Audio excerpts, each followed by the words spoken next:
जे सिख सिख नूं ना मारे तो कौम कदे ना हारे। जे सिख सिख नूं ना मारे तो कौम कदे ना हारे। बख्शी जगदेव सिंह का लिखिया ये नारा बहुत ही कौड़ी पर अटल सच्चाई है। पिछले दिनों में कुछ थावां ते 1984 विच होए साका नीला तारा की याद विच कई समागम किए गए हैं।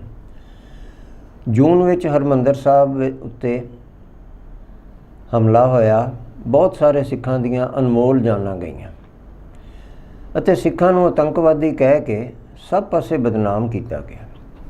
साका नीला तारा की याद विच इन्हां समागमां दौरान सानूं ये सोचण की लोड़ है कि सिखां दा ये नुकसान क्यों होया। जिस भारत देश की सुतंत्रता वास्ते असीं सिखां ने सब तो वध कुर्बानियां दित्तियां अते कष्ट झल्ले, उस भारत देश दे सुतंत्र हुंदियां साडे नाल इन्ना धक्का हो गया, साडियां इन्नियां जानां क्यों चलियां गईयां। इस गल उत्ते बहुत विचार करके मैं ये निष्कर्ष कढ़िया है कि साडे नाल ऐसे अत्याचार तां हुंदे हन क्योंकि असीं गुरबाणी विच जो लिखिया उस नूं मनदे नहीं, केवल ते केवल गुरबाणी नूं मत्था टेकदे हां। जे मन्नीए तां साडे ते ऐसे अत्याचार नहीं होणगे। गुरबाणी विच लिखिया है सिखां नूं विचारवान होना चाहिए। उत्थे एक तुक लिखी है सच्चे पातशाह ने, विवेक बुद्ध सब जग में निर्मल, बिचर बिचर रस पीचै। पर असीं विचारन वल तुरदे ही नहीं, विचारना तो की है। इस करके गुरबाणी विच लिखे नूं मनदे नहीं। गुरबाणी विच सिखां वास्ते दूसरा आदेश है इकट्ठे होवो, होए इकत्तर मिलो मेरे भाई, दुबदा दूर करो लिव लाए। असीं इकट्ठे तो की होना है, एकता की गल सुनन नूं ही तैयार नहीं। जे किते सुन भी लईए तो मनण नूं तैयार नहीं, उल्टा हर समय एक दूसरे का असीं विरोध करते रहने हैं, लड़ाई का मुढ़ बन के रखते हैं। जे होर ना कोई लभे लड़न नूं आपस ही लड़ पैंदे। सानू सिखां नूं हरमंदर साहब उत्ते होए हमले का, इस दुखदाई घटना का असली कारण लभ के उस कारण नूं दूर करना चाहिए है ते ऐसी समस्यावां दा पक्के तौर ते सदीवी हल लभना चाहिए है तां जो इस तरह दीयां घटनावां फेर ना होण। 1984 जून विच सिखां दा नुकसान होण दे 3 वड्डे कारण सन। पहला कारण है सिख इकट्ठे नहीं सन। सिख इकट्ठे नहीं सन। दूसरा कारण राज सिखां दा नहीं सी। तीसरा कारण सिख आखे जांदे सिख स्वरूप वाले नेतावां दी सोच पंथ प्रति सुहिरद नहीं सी। सिख आखे जांदे, असी केसां दाड़ी वालियां नूं सिख कह लैने आ। सिख आखे जांदे सिख नेता, सिख स्वरूप वाले सिख नेतावां दी सोच पंथ प्रति सुहिरद नहीं सी, अपनियां पदवियां वास्ते सी। भावें कोई अफसर सी, भावें कोई राजनीति विच सी। इन्हां तिन्नां कारणों करके ही साका नीला तारा होया। इस वास्ते इन्हां तिन्नां कारणों नूं दूर करन लई सिखां नूं इकट्ठे होण दी लोड़ है। सब तो पहलों अपना राज स्थापित करन दी लोड़ है। दूसरी गल है, तीसरी गल सिख स्वरूप अखवाउंदे सिख नेता उन्हां नूं अपनी सोच पंथ प्रति सुहिरद बनाउण दी लोड़ है। पंथ नूं पहल देण, अपनियां पदवियां नूं नहीं। इस तो अगली गल है प्रजातंत्र के युग विच सिखां नूं अपनी गिनती वधाउण दी लोड़ है। गिनती वधेगी तां ही सिखां दा राज हो सकेगा। गिनती तां वधेगी जे सिख अपनी सोच विच विशालता लिआउणगे। इस वेले साडी सोच विच बहुत संकीर्णता है, विशालता लिआउण दी लोड़ है क्योंकि सतगुरु नानक देव के घर विच तां विशालता है। संखेप विच तत्त दी गल इतनी है कि सिखां नूं इकट्ठे होना चाहिए है, सारियां दे मन जित के, सिर वड्ड के नहीं, मन जित के प्यार नाल अपना राज स्थापित करना चाहिए।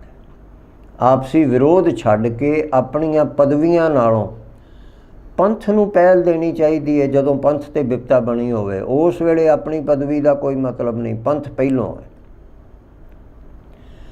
अते ये सारा कुछ प्राप्त करन लई, अपना राज स्थापित करन लई सानू भारत तो वखरे होने की गल पूर्ण रूप च भुल जानी चाहिए है। ਅੱਜ ਮਰਨ ਮਾਰਨ ਦਾ ਯੁੱਗ ਨਹੀਂ। ਅਸੀਂ ਅੱਜ ਵੀ ਮਰਨ ਮਾਰਨ ਦੀਆਂ ਹੀ ਗੱਲਾਂ ਹਰ ਵੇਲੇ ਕਰਦੇ ਹਾਂ। ਕਦੀ ਮਰਨ ਮਾਰਨ ਦਾ ਯੁੱਗ ਸੀ, ਉਹ ਵੀ ਉਦੋਂ ਸੀ ਜਦੋਂ ਸਾਡੇ ਸਿਰਾਂ ਦੇ ਮੁੱਲ ਪੈਂਦੇ ਸੀ। ਅੱਜ ਮਰਨ ਮਾਰਨ ਦਾ ਯੁੱਗ ਨਹੀਂ। ਇਸ ਲਈ ਇਹ ਸੋਚ ਬਦਲ ਕੇ ਵਿਦਵਾਨ ਬਣਨ ਦੀ ਲੋੜ ਹੈ, ਕਿਉਂਕਿ ਰਾਜ ਸਦਾ ਵਿਦਵਾਨ ਕਰਦੇ ਨੇ, ਅਨਪੜ੍ਹ ਨਹੀਂ ਕਰਦੇ। ਜਾਂ ਵਪਾਰਕ ਬੁੱਧੀ ਬਣਾਉਣ ਦੀ ਲੋੜ ਹੈ।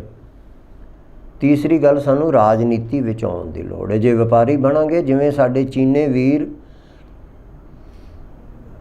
ਇੱਥੇ ਦੱਖਣ ਪੂਰਬ ਏਸ਼ੀਆ ਦੇ ਵਿੱਚ ਛਾਏ ਹੋਏ ਨੇ, ਸਭ ਥਾਂ ਵਪਾਰੀ ਉਹੋ ਹੀ ਨੇ।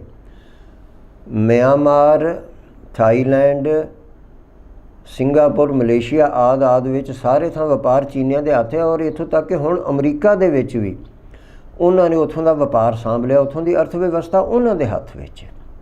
ਸੋ ਸਾਨੂੰ ਵੀ ਆਪਣੀ ਵਪਾਰਕ ਬੁੱਧੀ ਬਣਾਉਣ ਦੀ ਲੋੜ ਹੈ। ਵਪਾਰਕ ਸੋਚ ਹੋਵੇਗੀ ਤਾਂ ਪੈਸਾ ਕਮਾਵਾਂਗੇ, ਤਾਂ ਵਪਾਰ ਕਰਾਂਗੇ। ਤੀਸਰੀ ਗੱਲ, ਰਾਜਨੀਤੀ ਵਿੱਚ ਆਉਣ ਦੀ ਲੋੜ ਹੈ, ਔਰ ਰਾਜਨੀਤੀ ਦਾ ਚਲਨ ਸਮਝਣ ਦੀ ਲੋੜ ਹੈ। ਰਾਜਨੀਤੀ ਧਰਮ ਨੀਤੀ ਨਹੀਂ ਹੈਗੀ, ਰਾਜਨੀਤੀ ਸ਼ੁਭ ਕਰਮ ਨਹੀਂ ਹੈਗੇ। ਰਾਜਨੀਤੀ ਤੇ ਰਾਜ ਲੈਣਾ ਤੇ ਕਰਨਾ, ਉਹ ਹੈ ਰਾਜਨੀਤੀ। ਉਹਦੇ ਜੋ ਚਲਨ ਨੇ ਉਹ ਸਾਰਿਆਂ ਨੂੰ ਪਤਾ ਹੀ ਹੈ, ਔਰ ਰਾਜਨੀਤੀ ਤੇ ਰਾਜਨੀਤੀ ਵਾਂਗੂ ਹੀ ਚੱਲੇਗੀ। ਉਹ ਧਰਮ ਦੇ ਉੱਚੇ ਆਦਰਸ਼ਾਂ ਨਾਲ ਨਹੀਂ ਚੱਲ ਸਕਦੀ। ਇਹ ਗੱਲਾਂ ਅਪਣਾ ਕੇ ਹੀ ਆਪਾਂ ਆਪਣਾ ਰਾਜ ਸਥਾਪਿਤ ਕਰ ਸਕਦੇ ਹਾਂ। ਪੰਥ ਵਧਾਉਣ ਲਈ ਸਿੱਖਾਂ ਨੂੰ ਸਤਿਗੁਰੂ ਨਾਨਕ ਦੇਵ ਸੱਚੇ ਪਾਤਸ਼ਾਹ ਦੇ ਪੂਰਨਿਆਂ ਉੱਤੇ ਚੱਲਣਾ ਚਾਹੀਦਾ, ਭਾਵ ਆਪਣੀ ਸੋਚ ਵਿੱਚ ਵਿਸ਼ਾਲਤਾ ਲਿਆਉਣੀ ਚਾਹੀਦੀ ਹੈ।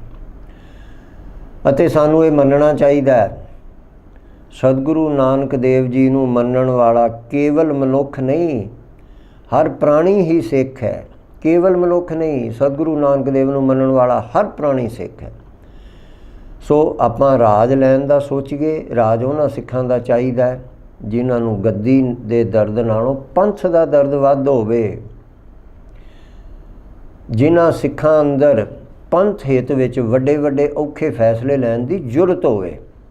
ਇਹ ਨਾ ਹੋਵੇ ਜਦੋਂ ਪੰਥ ਤੇ ਬਿਪਤਾ ਬਣੇ, ਜਾਂ ਤਾਂ ਉਹ ਗੱਦੀ ਨੂੰ ਜੱਫਾ ਮਾਰ ਕੇ ਬਹਿ ਜਾਣ ਤੇ ਜਾਂ ਗੱਦੀ ਛੱਡ ਕੇ ਹੀ ਭੱਜ ਜਾਣ। ਨਹੀਂ, ਗੱਦੀ ਨੂੰ ਸੁਰੱਖਿਅਤ ਰੱਖਣਾ ਹੈ, ਕਿਉਂਕਿ ਗੱਦੀ ਤੇ ਬੈਠ ਕੇ ਹੀ ਪੰਥ ਦੇ ਲਾਭ ਕਰ ਸਕਦੇ ਹਾਂ। ਗੱਦੀ ਨੂੰ ਸੁਰੱਖਿਅਤ ਰੱਖ ਕੇ ਫਿਰ ਪੰਥ ਦੇ ਵਾਸਤੇ ਫੈਸਲੇ ਲੈਣੇ ਨੇ। ਜੋ ਹੋਏਗਾ ਵੇਖਾਂਗੇ, ਚੱਲਾਂਗੇ, ਫਿਰ ਕੀ ਹੋਇਆ। ਐਸੀ ਸੋਚ ਬਣਾਉਣ ਦੀ ਲੋੜ ਹੈ। ਜਿਨ੍ਹਾਂ ਸਿੱਖਾਂ ਦੇ ਅੰਦਰ ਪੰਥ ਹਿੱਤ ਵਿੱਚ ਵੱਡੇ ਔਖੇ ਫੈਸਲੇ ਲੈ ਸਕਣ, ਕੋਈ ਪਰਵਾਹ ਨਹੀਂ, ਜੋ ਹੋਏਗਾ ਚੱਲਾਂਗੇ। ਇਹੋ ਜਿਹਾ ਫੈਸਲਾ ਲੈ ਕੇ, ਨਹੀਂ ਇਹ ਮੇਰੇ ਸਿੱਖ ਪੰਥ ਦੀ ਗੱਲ ਹੈ, ਮੇਰੇ ਪੰਥ ਦੀ ਗੱਲ ਹੈ, ਮੇਰਾ ਆਪਣਾ ਸਰੀਰ ਚਲਾ ਜਾਏ ਮੈਨੂੰ ਪਰਵਾਹ ਨਹੀਂ, ਐਸੀ ਚੀਜ਼ ਹੋਣੀ ਚਾਹੀਦੀ ਹੈ। ਇਹ ਕੰਮ ਅੱਜ ਦੇ ਬਹੁਤੇ ਭੇਖੀ ਸਿੱਖ ਨੇਤਾ ਨਹੀਂ ਕਰ ਸਕਦੇ। ਫਿਰ ਦੁਹਰਾਉਣਾ, ਇਹ ਕੰਮ ਅੱਜ ਦੇ ਬਹੁਤੇ ਭੇਖੀ ਸਿੱਖ ਨੇਤਾ ਨਹੀਂ ਕਰ ਸਕਦੇ। ਉਹ ਭੇਖੀ ਸਿੱਖ ਨੇਤਾ ਭਾਵੇਂ ਵੱਡੇ ਵੱਡੇ ਅਫਸਰ ਨੇ, ਫੌਜ ਵਿੱਚ ਨੇ ਜਾਂ ਪੁਲਿਸ ਵਿੱਚ ਨੇ ਜਾਂ ਰਾਜਨੀਤੀ ਵਿੱਚ ਨੇ, ਕਿਤੇ ਵੀ ਨੇ। ਇਹ ਕੱਪੜੇ ਦਾੜੀ ਕੇਸ ਰੱਖ ਕੇ ਅਸੀਂ ਆਪਣੇ ਆਪ ਨੂੰ ਸਿੱਖ ਸਮਝਦੇ ਹਾਂ ਤੇ ਲੋਕ ਵੀ ਸਾਨੂੰ ਸਮਝਣ ਲੱਗ ਪਏ ਨੇ। ਪਰ ਸਾਡੇ ਅੰਦਰ ਸਿੱਖੀ ਦੀ ਭਾਵਨਾ, ਸਿੱਖੀ ਪੰਥ ਪ੍ਰਤੀ ਕਿੰਨੀ ਕੁ ਪ੍ਰਜਵਲਿਤ ਹੈ, ਔਰ ਸਾਡੇ ਅੰਦਰ ਸੱਚੇ ਪਾਤਸ਼ਾਹ ਸਤਿਗੁਰੂ ਨਾਨਕ ਦੇਵ ਤੇ ਸ਼ਰਧਾ ਕਿੰਨੀ ਕੁ ਹੈ। ਸਿੱਖੀ ਤੇ ਸ਼ਰਧਾ ਨਾਲ ਹੈ, ਸਿੱਖੀ ਬਾਹਰਲੇ ਭੇਖ ਨਾਲ ਨਹੀਂ ਹੈਗੀ।